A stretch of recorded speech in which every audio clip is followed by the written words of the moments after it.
Friends, नमस्कार। मैं doctor Nalin Kumar Suri आज एक नए वीडियो में आपका स्वागत करता हूं। चलिए आज कुछ बात ऐसी करते हैं। देखिए ऐसे बहुत सारी बीमारियां हैं जिसका हल एलोपैथी में नहीं है, आयुर्वेदिक में नहीं है, होम्योपैथी में नहीं है, या और भी जितनी यूनानी मेडिसिन या जितनी भी मेडिसिन हैं उसमें ये कुछ ऐसी बहुत सारी बीमारियां हैं जिनका हल संभव नहीं है। तो उसका हल जो है वो योगा और मेडिटेशन के द्वारा बहुत हद तक बहुत अच्छी तरह से उनको हल किया जा सकता है। मैं जबकि एलोपैथिक डॉक्टर हूँ, एमडी फैमिली फिजिशियन हूँ, इवन देन मैंने ये देखा है कि हमारे पास अभी तक ऐसी बहुत सारी बीमारियां हैं जिसका हल सच्ची बात है कि नहीं है। हम उसमें बहुत सारी कुछ ब्रेन के लिए मेडिसिन देते हैं, डिप्रेशन में देते हैं, एंग्जाइटी में देते हैं, नींद नहीं आती है। तो ऐसे बहुत सारे रोग हैं, जैसे इरिटेबल बाउल सिंड्रोम है, एसिडिटी का रोग है, परेशानी बहुत रहती है, नींद नहीं आती है, भूख नहीं लगती है, और कहने का मतलब बेचैनी रहती है, दिल घबराता रहता है, ब्लड प्रेशर हाई रहता है, शुगर का रोग बन जाता है, हार्ट की बीमारियां। मतलब कहने का मतलब ये है कि इतने सारे रोग हैं, यहाँ तक कि कैंसर का रोग भी इस हमारे पास अभी तक पूर्ण रूप से उसका हल नहीं है। तो अब देखिए हमारे पास कोई ना कोई तो रास्ता होना चाहिए था। तो वो योगा और मेडिटेशन से मैंने पाया है कि बहुत सारे लोग ठीक हो जाते हैं। उनकी जो इलनेस है अगर पूर्ण रूप से नहीं जाती, लेकिन उनको बहुत हद तक उन्हें आराम मिल जाता है। तो अब ये देखिए, जो मैं इसमें केवल आज की चर्चा जो मैं करूँगा केवल मेडिटेशन पे करूँगा। योगा तो फिर कभी करेंगे। मैंने किसी एक वीडियो में कहा था कि जैसे ब्रश योर नेगेटिव एनर्जी में मैंने एक बार जिक्र किया था कि हम ध्यान कैसे करें, मेडिटेशन कैसे करें। ये बहुत साधारण विधि है। मैंने बहुत सर्च किया है, बहुत साधु संतों के चैप्टर पढ़े हैं, यूट्यूब पे सुना है, उनकी बुक्स पढ़ी हैं, उनके आश्रम में गया हूँ, लेकिन मुझे इतना अच्छा आंसर कहीं नहीं मिला। किसी ने बहुत सारी विधियां बताई जो, लेकिन जो मुझे बहुत सूटेबल लगी और जो बहुत अच्छी कामयाब लगी, वो आज मैं आपके साथ शेयर करता हूँ। देखिए मेडिटेशन के लिए क्या है कि देखिए हमारा जो मन है, जो विचार हैं, ये बहुत उनकी लंबी दौड़ होती है। ये एक बार अगर आपने कोई भी नेगेटिव विचार अपने दिमाग में ले लिया, वो धीरे धीरे अगर उसे आप परोसते चले गए तो वो एक पहाड़ बन जाता है, और फिर आपको इतना बेचैन कर देता है कि आपके शरीर के अंदर जैसे सारी की सारी ऊर्जा वो पी जाता है। तो ये मन की को हमें कंट्रोल करना, उसके विचारों को सही रास्ते पे लाना, ये बड़ा डिफ़िकल्ट काम है, बहुत मुश्किल होता है। लेकिन मैं अब जो आपको विधि बताने जा रहा हूँ, ये बहुत बहुत आसान है और आसानी से इसे आप प्राप्त कर सकते हैं। तो देखिए सबसे अच्छी बात है कि मॉर्निंग आवर्स में जिस समय सारा वातावरण शांत होता है, 5 या 6 बजे के बीच में वो सबसे उचित समय होता है। उस समय आप उठिए। अगर उससे पहले भी उठ सकते हैं तो बहुत अच्छी बात है, या दोपहर के समय, शाम के समय, रात के समय, जब भी आपको फ्री टाइम मिले उस समय आप कुछ समय के लिए 15-20 मिनट अपने लिए निकालें। तो आप देखेंगे कि आपके शरीर के अंदर जितने भी रोग हैं, जो साइकोसोमेटिक इलनेसेस हैं, जो दिमाग की परेशानी की वजह से हो जाती हैं, उसको आप बहुत हद तक हल कर लेंगे। और इरिटेबल बाउल सिंड्रोम के केसेस तो बहुत आसानी से इससे ठीक हो जाते हैं। तो अब बात करते हैं कि इसे करना कैसे होता है। जैसे मैंने कहा कि आप मॉर्निंग में, दोपहर को, शाम को, रात को, जब भी आपको समय मिले आप नहाइए।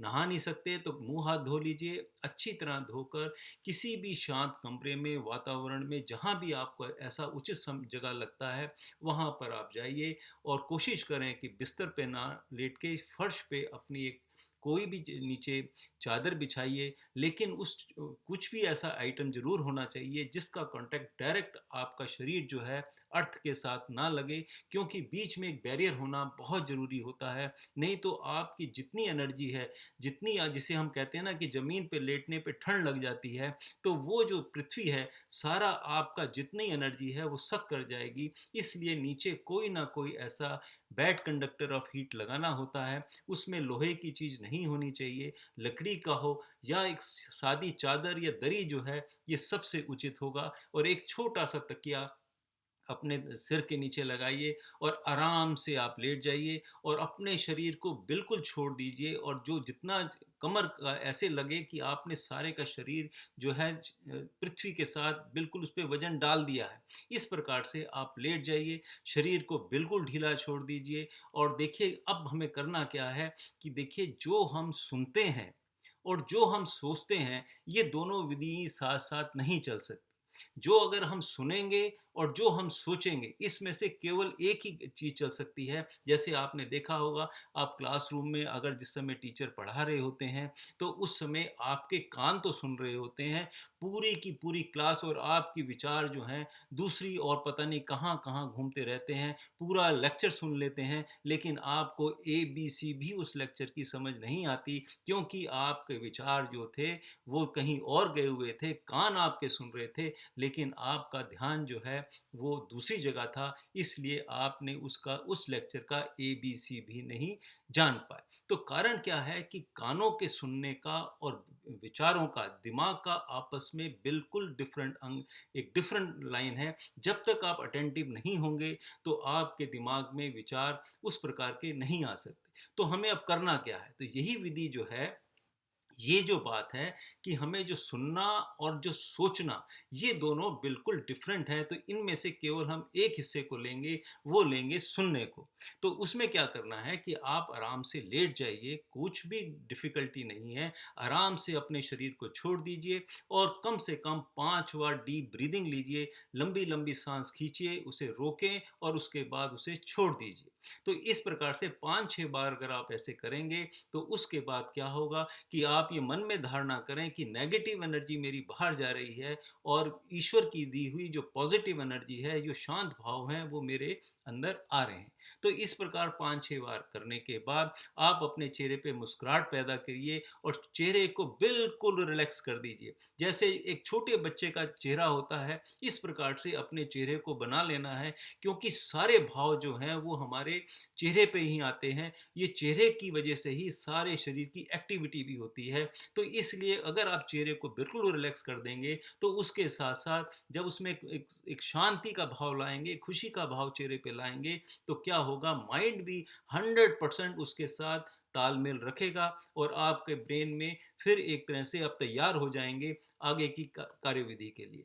फिर देखिए, जब आप उस समय बिल्कुल आराम से लेट गए, मुस्कुराते हुए लेट गए, चेहरे के भाव बिल्कुल ठीक हो गए, आपने डीप ब्रीदिंग लेके नेगेटिव एनर्जी अपने अंदर से नेगेटिव एनर्जी बाहर फेंक दी, और एक पॉजिटिव एनर्जी जो ईश्वर की दी हुई पॉजिटिव एनर्जी है वो अंदर ले ली। तो उसके बाद क्या करना है, अपने शरीर को बिल्कुल शीतल छोड़ दीजिए और देखिए जो भी साउंड, अब बहुत बड़ी बात है कि जो भी आपके कानों में आवाज़ आ रही है, चाहे वो गाड़ी की आवाज़ हो, किसी म्यूज़िक की आवाज़ हो, किसी बर्तन के गिरने की आवाज़ है, केवल आप अपनी कंसंट्रेशन उस साउंड के ऊपर रख लेंगे, और धीरे-धीरे देखेंगे कि आपके दिमाग से सारे विचार ख़त्म हो जाएँगे, और जो भी साउंड आपको सुनाई देती है, वो उसको सुनते जाइए, चाहे वो बहुत दूर की आवाज़ हो या नज़दीक की आवाज़ हो, और इतना बारीक आप उसे सुनने की कोशिश करें कि सुनते-सुनते आप ऐसा भी महसूस करेंगे कि अगर एक कीड़ा भी कहीं चल रहा है, एक छोटा-सा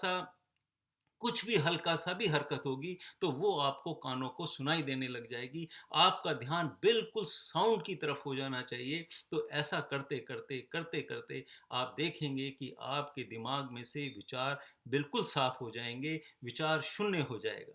ये विचार कैसे शून्य होते हैं, इसके ऊपर मैंने एक बहुत बड़ी मीटिंग में भी पूछा था कि विचारों को शून्य कैसे किया जाता है? वहाँ किसी भी व्यक्ति ने आंसर नहीं दिया, ना मुझे भी पता था, लेकिन मेरी खोज करते करते करते आज मैं इस रिजल्ट पे आया हूँ कि आप अगर अपने कानों पे केवल सुनते रहेंगे, सुनते रहेंगे, सुनते रहेंगे, तो धीरे धीरे आपका दिमाग जो है विचार शून्य हो जाएगा। जब दिमाग विचार शून्य हो जाएगा, तो क्या होगा कि आप ये मान के चलें, आप में एक नई ऊर्जा आ जाएगी, दिमाग को एक अच्छी शक्ति मिल जाती। वो शक्ति कैसे मिलती है? देखिए, जब आप सोचते हैं या कोई विचार करते हैं, आपने देखा होगा जिस समय आप डिप्रेशन में होते हैं या बहुत ज़्यादा विचार में होते हैं, तो आप थक जाते हैं, आपको बहुत ज़्यादा भूख भी लगने लग जाती है, क्योंकि जो दिमाग है, ये बहुत सारा ग्लूकोज़ पी जाता है।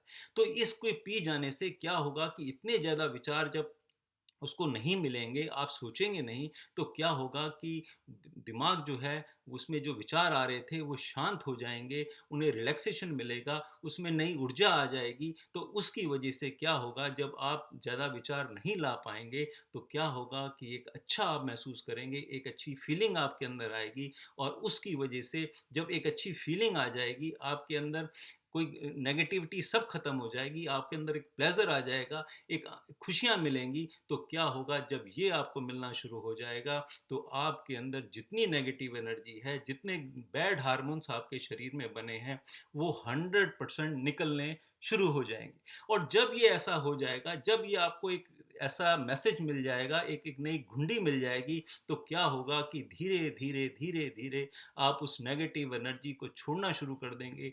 बिल्कुल मन नहीं करेगा कि मेरे दिमाग में किसी प्रकार की भी नेगेटिव एनर्जी आए, नेगेटिव कोई भी भाव मेरे दिमाग में नहीं आना चाहिए। और ये क्रिया जब आप रेगुलर करते रहेंगे तो मैं 100% कहता हूँ, आपके चेहरे पे एक नई ताजगी आ जाएगी, एक गरिमा आ जाएगी, एक भाव बहुत अच्छे बन जाएंगे, आप खुश रहना शुरू कर देंगे, रिलैक्स रहना शुरू कर देंगे, शांत भाव आपका आ जाएगा और आपको ऐसे लगेगा कि शरीर आपका बिल्कुल हल्का फुल्का हो गया है, ज़िंदगी जीने का मज़ा आ जाएगा। तो ये सब बातें, केवल जो एक इतना डिफ़िकल्ट टॉपिक था कि ध्यान कैसे किया जाता है, किस प्रकार किया जाता है, वो बहुत आसान है। केवल आपको अपनी कंसंट्रेशन जो है कानों पे लानी है, कानों पर सुनना है। आपने देखा होगा कि जिस समय जो लोग बहरे होते हैं, उनको कभी भी ब्लड प्रेशर नहीं होता, उनको बहुत सारे रोगों से वो बच जाते हैं, क्योंकि जब वो सुनते भी नहीं हैं, तो वो उनके फिर विचार भी वैसे नहीं बन पाते हैं। तो इसलिए हमेशा कोशिश करें कि मेडिटेशन का सबसे आसान तरीका, सबसे बढ़िया तरीका, कहीं जाने की ज़रूरत नहीं, कोई कोर्स करने की ज़रूरत नहीं है। केवल सिंपल आप घर पे लेट के केवल अपना भाव जो है कानों की तरफ लगाइए, सुनिए, सुनिए, सुनिए और धीरे-धीरे जब आप सुनते जाएँगे और अपने विचार आपके दिमाग से निकलते चले जाएँगे, तो आप देखेंगे कि आप बहुत अच्छी तरह से मेडिटेशन में चले जाएँगे। लेकिन कोशिश ये करनी चाहिए कि पहले योगा एक्सरसाइज़ कर ली जाए, क्योंकि योगा एक्सरसाइज़ करने से क्या होता है, जितने भी शरीर के अंदर तनाव होते हैं, वो सारे के सारे उनमें स्क्वीज़ हो जाते हैं। इतनी जब हम सारी मसल्स को तोड़ते मरोड़ते हैं, तो जो भी नेगेटिविटी, जो लैक्टिक एसिड बना होता है शरीर के अंदर, वो जितने सेल्स में मेटाबॉलिज्म से जो बाई प्रोडक्ट्स बने होते हैं, वो ब्लड में आ जाते हैं। और जब ब्लड में से आकर और आपके फिर जब लंबी लंबी सांसें खींचते हैं, तो उससे वो बाहर निकल जाते हैं। और दूसरा, उसके बाद पानी पीजिए। मेडिटेशन में जितनी देर आप लेटना चाहें लेटे रहिए। अगर आपको नींद भी आ जाती है तो आप सो जाइए, कोई बात नहीं है। और फिर जब आप उठेंगे, आप धीरे धीरे अपनी आंखें खोलिए और उसके बाद आप देखेंगे कि आपको एक मन करेगा कि मैं डांस भी करूं, खुश भी हूं। तो इस प्रकार से ये मैंने एक छोटा सा वीडियो आपको बना के दिया, आशा करता हूं पसंद आएगा। और जो इरिटेबल बाउल सिंड्रोम के मरीज हैं, उनके लिए तो ये एक तरह से रामबाण है। ऐसे बहुत सारे रोगी हैं पूरी दुनिया में जो इरिटेबल बाउल सिंड्रोम से सफ़र करते हैं। ये एक साइकोसोमेटिक इलनेस है, जिसका हल एलोपैथी में नहीं है, किसी साइंस में नहीं है। केवल विचारों का शुद्धिकरण करना ही इसका इलाज है। तो ये मैंने आज आपके लिए एक छोटा सा वीडियो बनाया कि ध्यान विधि बहुत बहुत आसान है, लेकिन इसको ज़्यादा बड़ा नहीं करना, केवल इस सिंपल मेथड से ही आप अपना हल ढूंढ सकते हैं। इसी के साथ मैं आपसे अलविदा लेता हूँ। आशा करता हूँ आपको अच्छा लगा होगा। अच्छा लगे तो सब्सक्राइब करना और दूसरों से भी शेयर करें, लाइक करें। इसी के साथ मैं आपसे अलविदा चाहता हूँ। नमस्कार, बाय बाय।